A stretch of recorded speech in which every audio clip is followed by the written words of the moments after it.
Olá, querido, tudo bom? Aqui é o seu irmão Carlos, né, do canal Carlos Cristão Conservador. Parece uma redundância, né? Você fala assim, poxa, mas como assim? Cristão conservador? Sim. Porque nos dias de hoje, né? Todo cristão ele é conservador? Eu vou dizer para você que não. Mas por quê? Porque o conservador é aquela pessoa que ele guarda os conceitos de família, ele é uma pessoa centrada nas questões da pátria, ele é a favor da palavra. E nem todo o pessoa que se diz ser cristão, né, ele, se ele for um apoiador da esquerda, você vai me desculpar, mas ele não é conservador. Né? Ele tem uma visão deturpada do que é conservadorismo. E bom, eu li outra vez, eu fiz um vídeo falando sobre o texto, né, do profeta Osés, capítulo 4, versículo 6, que diz que o povo se perdeu por falta de conhecimento. Eu não vou culpar essas pessoas, não, porque, infelizmente, algumas igrejas, não vou dizer todas, né, não levam esse tema à pauta. Assim, parece que é algo que não existe. E fica muito à mercê de não ter o conhecimento, né, fica muito fraco, muito aquém do que precisa ser pregado também dentro das igrejas. Mas eu quero ler um texto do profeta Ageu, capítulo 2, que todos conhecem, né?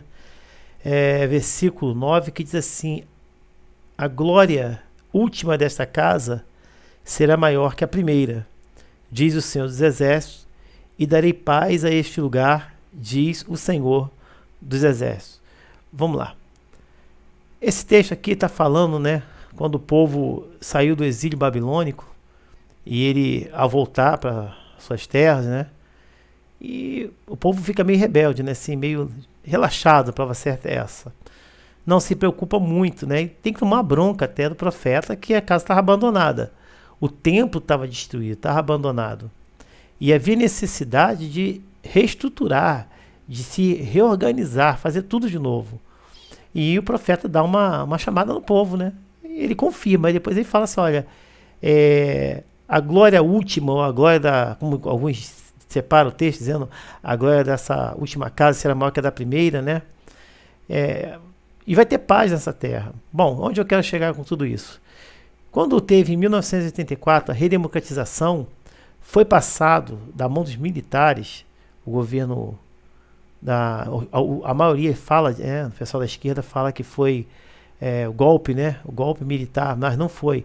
O nome certo, correto, foi a contra-revolta, a contra-revolução, né? Que organizou o país, porque desde 1935 havia o levante, né? Intentona comunista tentando tomar o poder no Brasil. Então eles já tentavam tomar o poder já desde 1910, 1935, que eles haviam tentado tomar o poder. E isso era a sombra que vivia, o Brasil sofria pela sombra do temor do comunismo tomar o país. Mas aí é outra história. Vamos para o que interessa agora. E os militares governaram de 64 até 84. Em 84 é chamada tal de redemocratização. O que é redemocratização? É a entrega, né? Vamos agora passar do governo militar para um governo civil. E aonde vieram os exilados de fora, Leonel Brizola, Fernando Henrique Cardoso e outros aí, né? Que vieram para assumir, aí entraram, assumir as universidades, foi um erro, né? Mas isso é outra história também. E vamos lá. Quando eles encontraram o país também não estava tão bem financeiramente.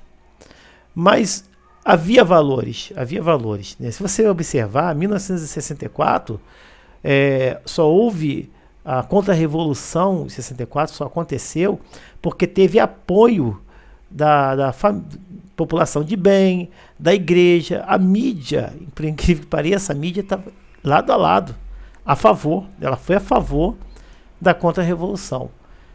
E quando chegou 1984, teve que, né, houve um acordo e vamos passar o poder, beleza, ok. Diz alguns estudiosos que os anos 80 foram considerados década perdida. E quando passou, aí começou a ter um declínio. Já estava aquela coisa, né? Já não estava muito bom, mas quando colocou na mão do então governo civil, aí começou a debandada. O país começou a cair, começou a quebrar, porque, vou te afirmar uma coisa, nunca tivemos um governo de direita no Brasil, um governo conservador. A primeira vez que estamos tendo agora é com o presidente Jair Messias Bolsonaro, que está sendo perseguido, sofrendo todo tipo de perseguição, mas ele é firme. E é a primeira vez que temos essa visão de governo. Então, quando houve essa mudança, ficou na mão vou te falar a verdade, dos comunistas, dos socialistas. E foram levando. O país ele ficou estagnado economicamente, né? Muitas empresas também debandaram daqui. O índice de violência aumentou, né? Tivemos vários planos também, plano econômico que não deram praticamente em nada, ressalvo ao plano real, que foi algo que deu uma certa estabilizada no governo, no país, no caso. E então, mas nesse período a igreja estava vivendo um momento também de crescimento, né? De avivamento, despertamento espiritual.